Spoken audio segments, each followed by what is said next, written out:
everybody. Thanks for being here. And those were pretty amazing kids, right? Pretty amazing. Let's see if we all can do like that. I'd like to talk to you today about why art matters. The other day, I was visiting a school a little bit to the west of this state, the Midwest, and it was a school that was being turned around by the arts. That term, turned around, is new to our language now. It refers to schools that are considered failing schools, and we are turning them around through an intervention.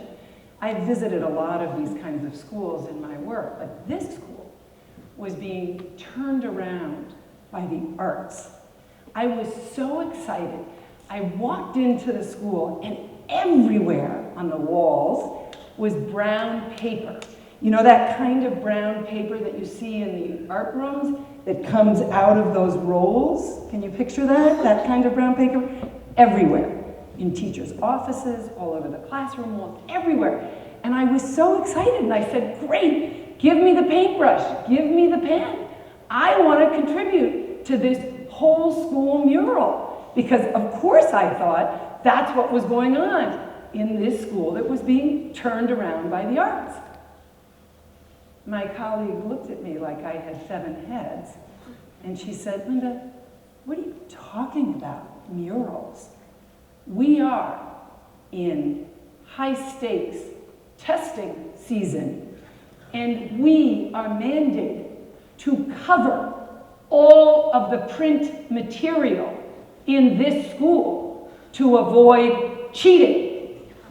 And I thought, what world have I entered where a teacher's diploma has to be covered because a child might cheat on a test? This school, 99% free and reduced lunch. That means children living under the poverty line. 99% kids who speak English as a second language. They were meant to be turned around through the arts. All the arts classes had been canceled. I met with the arts teachers who were preparing for their mid-year, or almost, it was sort of almost end-of-year arts festival. All rehearsals had been canceled because we were in high-stakes testing season. Those kids are being tested 40 out of 180 days of a school year. Something has gone wrong. I began teaching in the Boston public schools in the aftermath of court-ordered desegregation. I began as a math teacher in the bilingual department, and I would send my students out into gym or recess or lunch, and they would come back with bloody noses or bruises.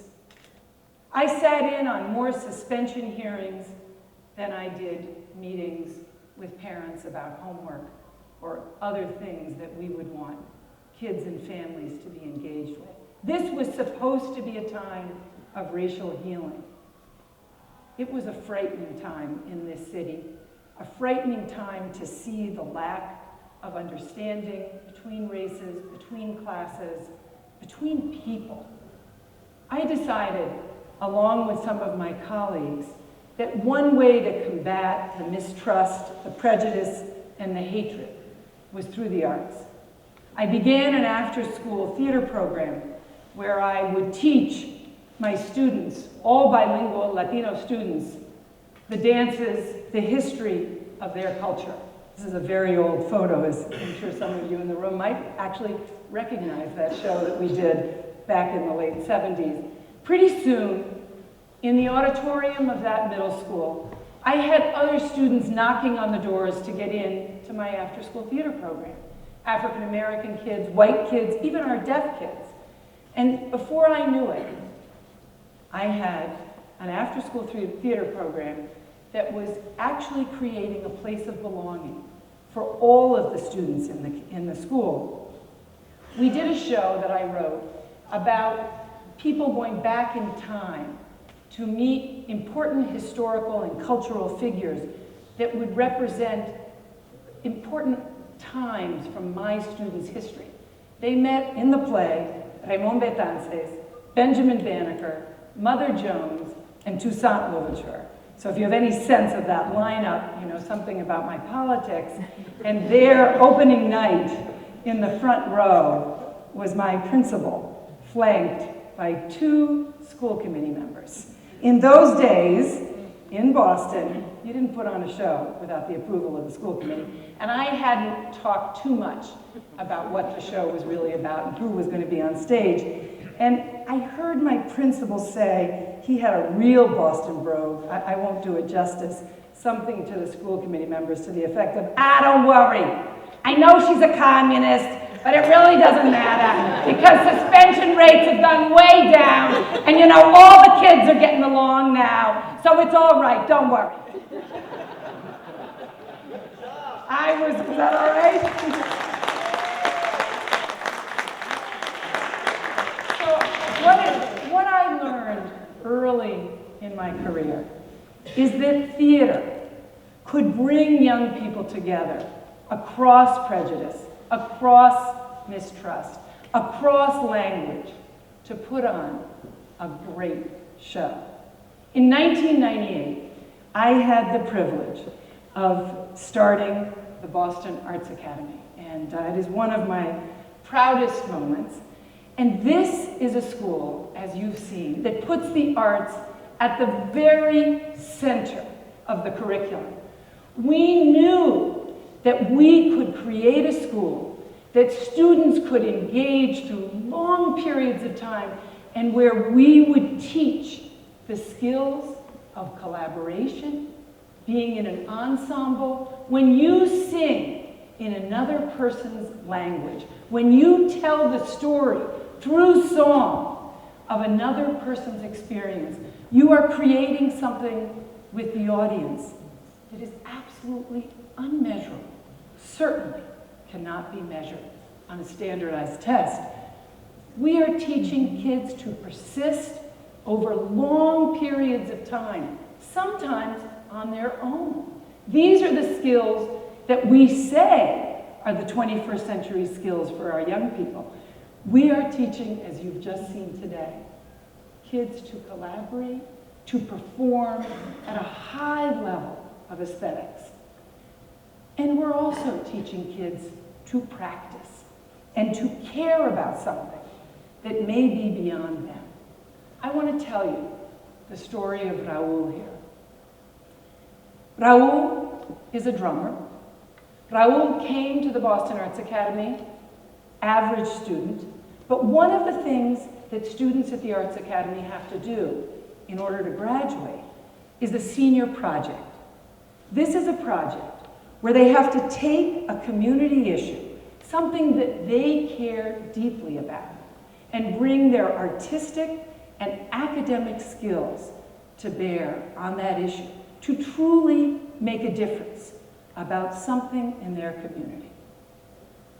Raul, no surprise, chose drumming.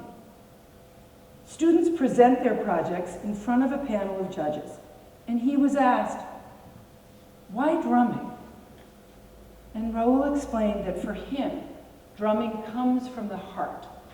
Drumming is where he is completely honest and true to himself.